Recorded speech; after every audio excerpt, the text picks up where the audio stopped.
오늘 본문 24절을 보면 사울이 왜 하나님의 말씀을 불순종하게 되었는지 그 이유를 설명하고 있습니다. 사울은 자신이 여호와의 말씀과 사무엘 선지자의 말씀을 어긴 그 이유를 뭐라 말합니까? 내가 백성을 두려워하여 그들의 말을 청종하였음이니이다, 이렇게 말하고 있습니다. 그가 두려워한 건 백성이었다는 것이죠. 하나님의 말씀보다, 하나님보다 사람들을 더 두려워하였기 때문에 그는 하나님보다는 백성의 뜻을 따랐다, 이렇게 말하고 있습니다. 사람은 누구나 자기가 두려워하는 대상, 그 대상의 뜻에 맞추어 살아가는 것, 그 대상의 뜻을 따르려고 하는 것, 어쩌면 그것은 당연한 것일지도 모릅니다. 그래야만 나에게도 해가 없고 다 잘 될 수 있기 때문이겠지요. 왕이, 지도자가 백성들을, 국민들을 두려워할 줄 안다는 것, 참 바람직한 일입니다. 당연히 그래야 하지요. 지도자라 하면 그 백성을 당연히 두려워할 줄 알고 존중할 줄 알아야 합니다. 그럼에도 불구하고 수많은 지도자들은 백성 위에 군림하려고 하지요. 백성들을 자기 마음대로 조종하려고 합니다. 하지만 그런 마음 대신에 백성들을 두려워하고 존중하는 마음으로 그들을 다스린다는 생각보다는 그들을 섬긴다는 생각으로 그렇게 지도자의 역할을 한다면 참 좋은 일일 것입니다. 자, 말로만 들어보면 사울이 참 좋은 사람인 것 같습니다. 사람은 누구나 그런 것 같습니다. 말하는 것만 봐서는 다 좋은 사람 같습니다. 그런데 그 말의 실체를 파악해야 하지 않겠습니까? 그렇다면 사울은 왜 백성들을 두려워하였다고 말하였습니까? 그는 진정으로 백성들을 위하고 그들의 편이 되기 위해서 백성들을 두려워했다는 것이 아니었습니다. 그는 자기의 이익을 위해서 백성을 두려워했고 무엇보다도 자기의 권력을 빼앗기지 않기 위해서 백성들을 두려워했다 말할 수 있습니다. 두려워했다라기보다는 오히려 백성들의 비위를 맞추었다, 이렇게 하는 것이 맞을 것입니다. 진정으로 백성들을 원하는 일, 그들을 위하는 일, 그것 때문에 그렇게 한 것이 아니라 백성들을 화나지 않게 하기 위해서, 자신의 권력에 해가 되지 않게 하기 위해서 그렇게 했다는 것이지요. 그래서 사울의 가장 큰 잘못은 자기가 진정으로 두려워할 대상을 바로 알지 못했다는 것입니다. 그가 무엇을 두려워해야 할지, 누구를 두려워해야 할지를 제대로 알았더라면 다른 것에 비위를 맞추고 그것들을 두려워하지 않았을 것입니다. 백성들의 비위를 맞추고 백성들을 두려워하기 전에 가장 두려워할 대상이신 하나님을 먼저 두려워해야 했던 것이겠지요. 하나님의 뜻과 사람의 뜻이 일치할 때에는 우리에게 큰 문제가 없습니다. 그냥 그렇게 하면 되지요. 그런데 살아가다 보면 사람의 뜻과 하나님의 뜻이 일치하지 않고 갈등하고 부딪히는 경우가 참 많이 있습니다. 완전히 반대가 될 때도 있습니다. 그럴 때 우리가 항상 선택을 잘 해야 합니다. 어떤 선택을, 누구의 뜻을 우선적으로 받아들여야 할지를 정해야 하는 것이죠. 성도라 하면 사람의 뜻이 아니라 하나님의 뜻을 먼저 따라야만 합니다. 사람들을 따라가기 전에 하나님께서 원하시고 하나님께서 기뻐하시는 일이 무엇인지를 봐야만 하는 것입니다. 그런데 사울은 하나님의 뜻이 아닌 사람의 뜻을 따랐지요. 하나님의 말씀을 어기게 되었고 하나님의 뜻을 거스르게 되었던 것입니다.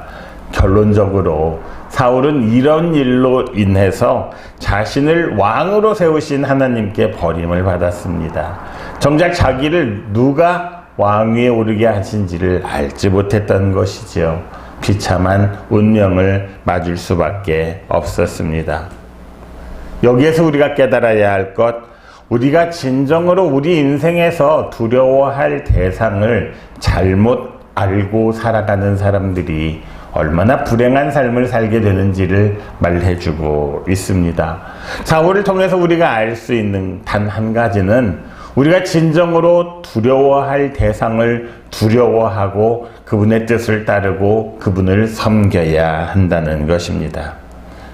하나님 이외의 다른 그 어떤 것, 그것이 사람이건 물건이건 간에 그것들을 더 두려워하게 된다면 사람은 분명히 하나님의 뜻에 순종하지 못하게 됩니다.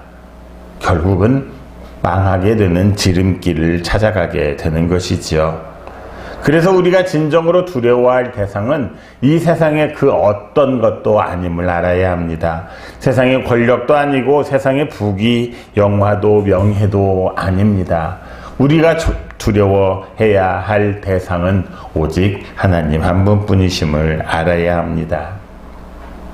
하나님은 어떤 분이십니까? 그분은 우리를 창조하신 분이십니다. 우리를 만드신 분이시고 우리를 고치시는 분이시지요. 그래서 하나님은 하나님의 뜻에 따라서 우리를 구원해 주시기도 하고 우리를 멸망에 이르게 할 수도 있습니다. 야고보서 4장 12절은 이렇게 말합니다. 같이 한번 읽겠습니다. 입법자와 재판관은 오직 한 분이시니 능히 구원하기도 하시며 멸하기도 하시느니라. 입법관과 재판관, 이 세상에는 다 나누어져 있지만 우리의 인생을 바로 세우시고 우리의 인생을 평가 판단하시는 분은 오직 한 분 하나님밖에 계시지 않는다는 것입니다. 그분이 우리를 구원하기도 하고 우리를 멸망에 이르게도 한다는 것이지요. 하나님은 이 세상의 모든 일에 간섭하십니다. 우주의 질서까지도 주관하시는 분이십니다. 아까 우리가 찬양했지만 모든 영들도 하나님 그 이름 앞에, 예수 그리스도의 이름 앞에 무릎 꿇게 되는 바로 그분이 성삼위일체 하나님이심을 우리는 잊지 말아야 할 것입니다. 예수님께서는 마태복음 10장 28절에서 이렇게 말씀하십니다. 같이 읽습니다. 몸은 죽여도 영혼은 능히 죽이지 못하는 자들을 두려워하지 말고 오직 몸과 영혼을 능히 지옥에 멸할 수 있는 일을 두려워하라. 정말 우리가 두려워할 대상은 몸만 죽이는 그런 사람들이 아니라 몸과 영혼을 함께 죽일 수 있는 그 절대자를 두려워해야 한다는 것이지요. 그런데도 우리는 몸만 죽일 수 있는 세상의 눈치를 보며 세상의 권력자들을 두려워하고 있습니다. 몸뿐 아니라 영혼까지도 능히 죽이실 수 있는 그분을 두려워해야 한다는 것이지요. 성경에 나오는 우리의 믿음의 조상들은 어땠습니까? 그들은 어떤 상황 속에서도 먼저 하나님을 두려워하고 경외하였음을 볼 수가 있습니다. 그들은 몸만 죽이는 이 세상의 그 어떤 권력, 그것을 두려워하는 것이 아니라 바로 그것들 위에 계시는 하나님을 두려워했던 것입니다. 그렇기에 그들은 풀무불 속에 들어간다 할지라도 두려워하지 않았습니다. 사자굴에 던져질지라도 그 어떤 핍박 속에서도 환난 속에서도 두려워하지 않고 하나님만을 믿고 의지할 수 있었던 것입니다. 물론 인생을 살아가다 보면 어느 시점에는 그 힘이 너무나 커서 두려워서 정말 벗어날 수 없을 것 같은 그런 때가 있기도 합니다. 하지만 그럴 때일수록 오히려 우리 하나님만을 의지하는 우리들이 되어야 할 것입니다. 성경은 우상이라는 말을 참 많이 사용합니다. 우리가 오해하는 것은 우상이란 어떤 특별한 존재, 어떤 특별한 무엇인가를 말한다고 생각합니다. 하지만 그렇지 않지요. 하나님보다 더 두려운 대상으로 느끼게 되는 것, 하나님보다 더 우리가 우선시하고 하나님보다 더 의존하는 그 모든 것을 우린 성경은 우상이라 말하고 있습니다. 내가 결정하는데 하나님보다 더 앞선 그 어떤 것, 그것이 바로 우상이라는 것이지요. 하지만 그 모든 우상은 창조된 것들일 수밖에 없습니다. 다 만들어진 것들이라는 것이지요. 하다못해 사람이 칼로 나무에다 깎아놓은 그것들을 숭배하기도 하고 하나님께서 창조하신 그 큰 자연물들을 숭배하기도 하는 것 아니겠습니까? 우리가 사람을 숭배한다 할지라도 그 사람은 결코 창조주가 아니라 피조물일 뿐임을 알아야 합니다. 그러니까 그 어떠한 우상이라 할지라도 우리의 영혼까지 능히 죽일 수는 없다는 사실을 알아야 합니다. 물론 이 세상에서는 그것들이 조금은 효능을 가지고 있을지도 모릅니다. 이 세상에서 그것들이 있으면 보다 많은 사람들을 어쩌면 몸을 죽일 수도 있을 것입니다. 많은 사람들을 억압할 수도 있을 것입니다. 하지만 그것은 잠깐뿐이라는 것을 알아야 합니다. 그래서 내가 섬겼던 어떤 우상이 그 효능을 잃어버리면 사람들은 바로 그 효능을 대신할 다른 우상을 찾게 됩니다. 이스라엘이 그런 역사를 보여주고 있지요. 처음에는 바알신을 섬기다가 바알신이 안 되겠으니까 아세라 신을 섬기고 또 수많은 신들을 돌아가면서 섬기면서 그것들이 나에게 효과를 발생할 때까지, 그때까지만 한시적으로 우상으로 삼게 되는 것입니다. 그러니까 우상은 계속 돌고 도는 것이지요. 무당들도 그렇지 않습니까? 영험한 무당이 계속 가지를 못합니다. 바로 신내린 무당, 그런 무당이 영험하다고 하지요. 그래서 무당들도 계속 돌아가면서 바꿔가면서 그렇게 찾아다니는 것입니다. 한순간, 잠깐, 그동안은 그것들이 효력을 발생할 수 있고 힘이 있는 것 같습니다. 그것들이 우리를 한순간은 고난을 벗어나게 해줄 수도 있는 것 같습니다. 하지만 그것은 정말 잠깐입니다. 잠깐 아침 안개가 사라지는 것 같은 그 순간만큼만 그들은 힘을 가지고 있다는 것이지요. 그러니 그것들을 두려워하고 그것들을 무서워할 것이 아니라 우리는 그것들을 참아내고 이겨내야만 합니다. 우리 성도들이 두려워해야 할 것은 우리의 육체만을 주관하는 것이 아니라 우리의 영혼까지도 주관하시고 생명까지도 그리고 사망까지도 결정하시는 하나님 한 분뿐이심을 알고 믿는 여러분들이 되시기를 바랍니다. 이 세상의 모든 것들은 점점 육적인 것을 지배하는 쪽으로 나아가는 것 같습니다.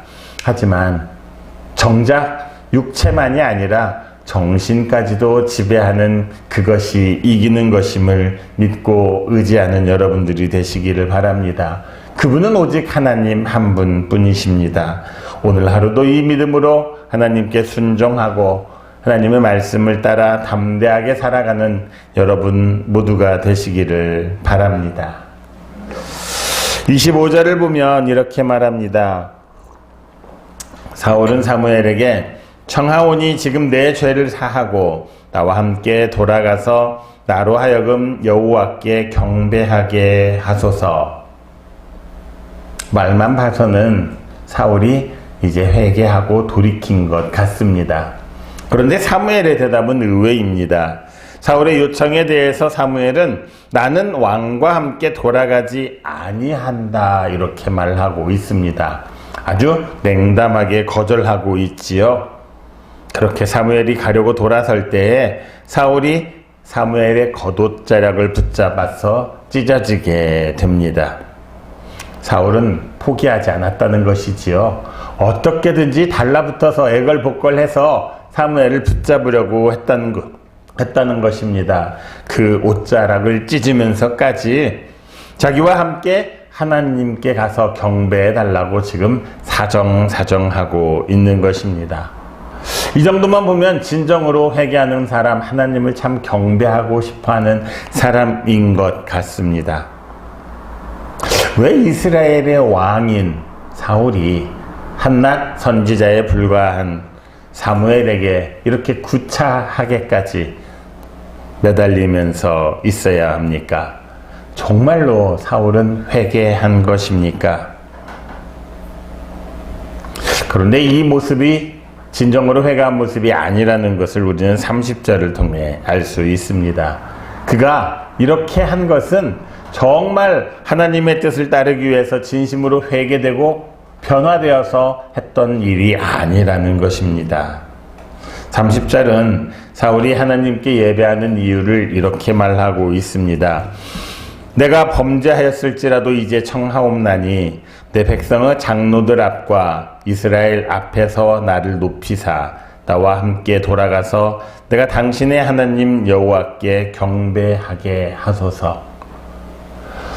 하나님께 경배하고자 하는 그것이 목적이 된 것이 아니라 그 앞에 여러 가지가 달려 있습니다. 먼저 백성들 앞과 이스라엘 앞에서 나를 높이라는 것입니다.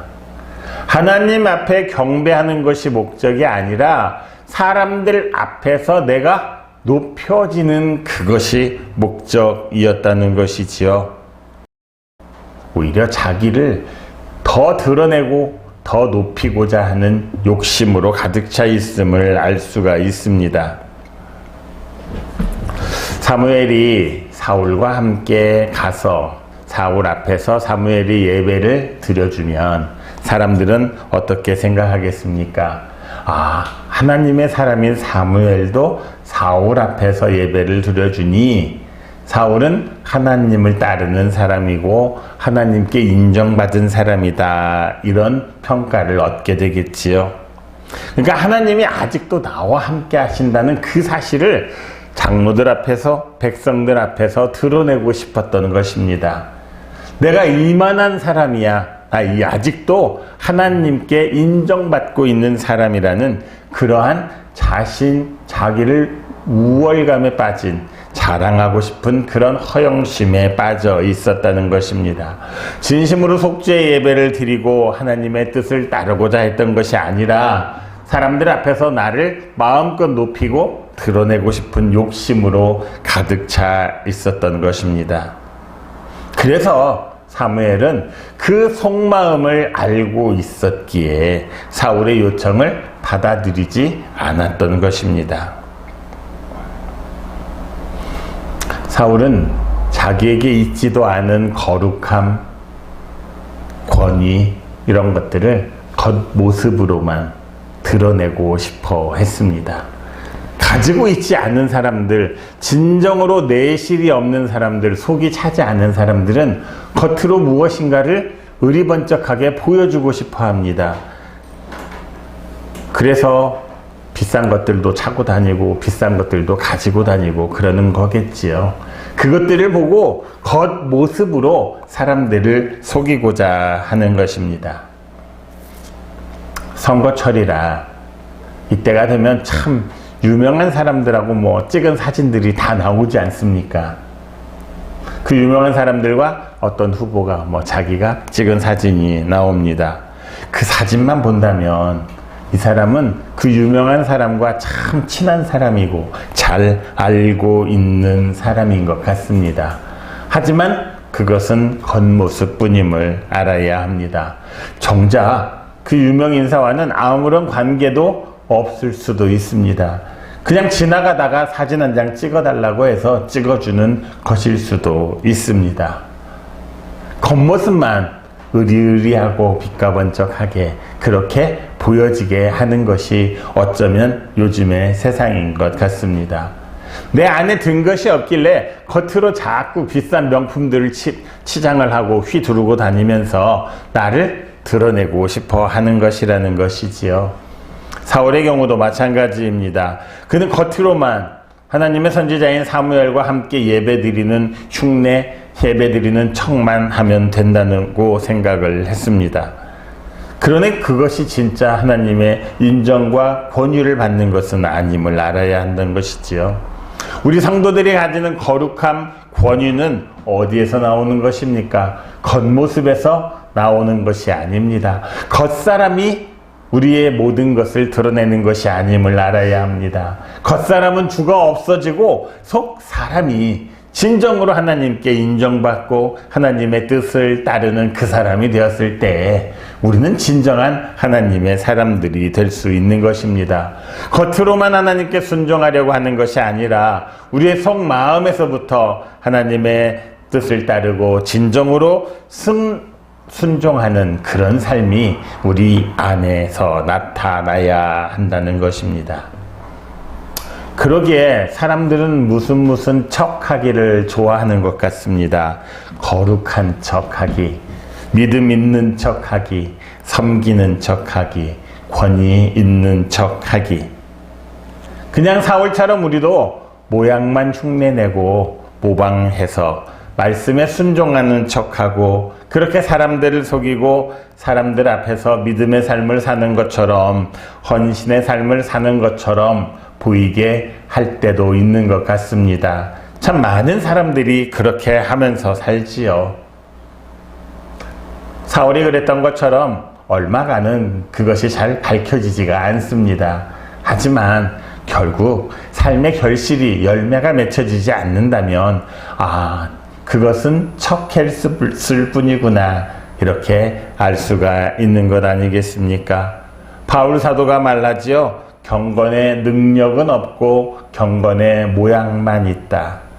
어쩌면 한국교회가 자꾸 경건의 능력보다는 경건의 모양만을 찾아가는 것 같습니다. 예수님께서 이런 자들을 어떻게 칭하셨습니까? 외식하는 자들이라 이렇게 칭하셨지요. 외식, 겉으로만 그런 척 한다는 말입니다. 성경은 우리 그리스도인들을 향해서 그리스도의 향기라 이렇게 말합니다. 향기라는 것은 살아있는 꽃이나 나무에서 나는 것이지요. 만약 살아있는 것을 심지 않고 모양만 비슷한 조화를 심었다고 보십시오. 결코 향기가 나지 않을 것입니다. 향기가 나지 않기에 나비도 벌도 찾아오지 않을 것입니다.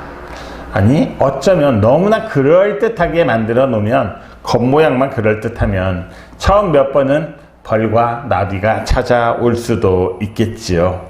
하지만 아무리 모양이 그럴듯하다 할지라도 색깔이 그럴듯하다 할지라도 시간이 갈수록 벌과 나비는 이제 향기가 나지 않는 그 꽃과 나무를 향해서 오지 않을 것입니다. 그리스도의 향기라고 말한 것은 우리의 삶 속에서 내 모습에서 그리스도의 향기가 품어져 나와야 된다는 이야기지요. 그것이 나오지 않는다면 우리는 조화에 불과합니다. 성도들이 경건의 모양만 갖추고 외식하면서 살아간다면 말로는 성도라고 하지만 우리에게서는 어떠한 그리스도의 향기도 나타나지 않을 것입니다. 겉모양만 그럴듯하게 꾸미고 아무리 그리스도인인 척 해봤자 우리 삶에서 그리스도의 향기가 나지 않는다면 사람들은 우리의 실체를 금방 파악해버리지요. 그렇다면 우리는 이제 쓸모없는 무익한 존재들이 될 것입니다. 소금이 그 맛을 잃으면 밖에 버리워져 사람들에게 밟히는 것처럼 그리스도인에게서 그리스도의 향기가 나지 않는다면 우리도 버려져서 밟힐 수밖에 없는 것이지요. 아니 향기가 나지 않는 것이 아니라 오히려 우리의 삶에서 악취가 난다면 어찌 되겠습니까? 사람들은 우리를 피해 다니겠지요. 어쩌면 세상이 그리스도인들을 피해 다니는 이유가 그것인지도 모르겠습니다. 악취가 나면 아무리 좋았던 꽃도 아무리 예뻤던 나무도 다 버려지는 일밖에 남지 않았습니다. 오늘 사울은 하나님의 뜻에 불순종하면서 하나님이 주시는 성도의 권위를 얻고자 하고 사람들에게 높임을 받고자 하는 어리석은 욕심을 품었습니다. 겉모양만 그럴듯하게 하면 모든 것이 다 성공할 것이라는 잘못된 생각을 하였습니다. 참으로 어리석은 일이지요. 그런데 어쩌면 그 어리석은 일을 내가 하고 있는 것은 아닌지 돌아보시기를 원합니다. 정말 우리가 참으로 인정받기를 원한다면, 제대로 된 무언가를 하고 싶다면 우리의 삶에서 그리스도의 향기가 나는 삶을 살도록 해야 할 것입니다. 약한 자와 가난한 자를 돌보고 나의 것을 나누었던 착한 사마리아인, 그 이야기는 왜 성경에 나와 있습니까? 바로 그것이 그리스도의 향기라는 것 아니겠습니까? 그 착한 사마리아인과 같이 이웃을 섬기며 살아간다면 우리가 굳이 자랑하지 않아도 그리스도의 향기가 우리의 삶 속에서 풍겨나겠지요. 그리고 우리의 삶에서 피어나는 그 향기로 인해서 많은 사람들이 우리 주위로 몰려들 것이고 그들이 먼저 우리를 인정하게 되는 일이 일어날 것입니다. 이것이 바로 성도들이 가지는 능력입니다. 이것이 바로 성도의 권위임을 아시기를 바랍니다. 그렇다면 이제 진정으로 내가 이 세상에서 두려워할 대상은 누구인가를 알고 나의 삶 속에서 겉모양과 무늬만 가지고 스스로 나 자신을 드러내고 높이려고 하기보다는 우리가 진정으로 두려워할 대상이신 하나님의 말씀에 순종함으로써 우리의 삶에서 나타내는 그리스도의 향기를 가지고 많은 사람들에게 높임을 받는 여러분 모두가 되시기를 그리스도이신 예수님의 이름으로 축원합니다.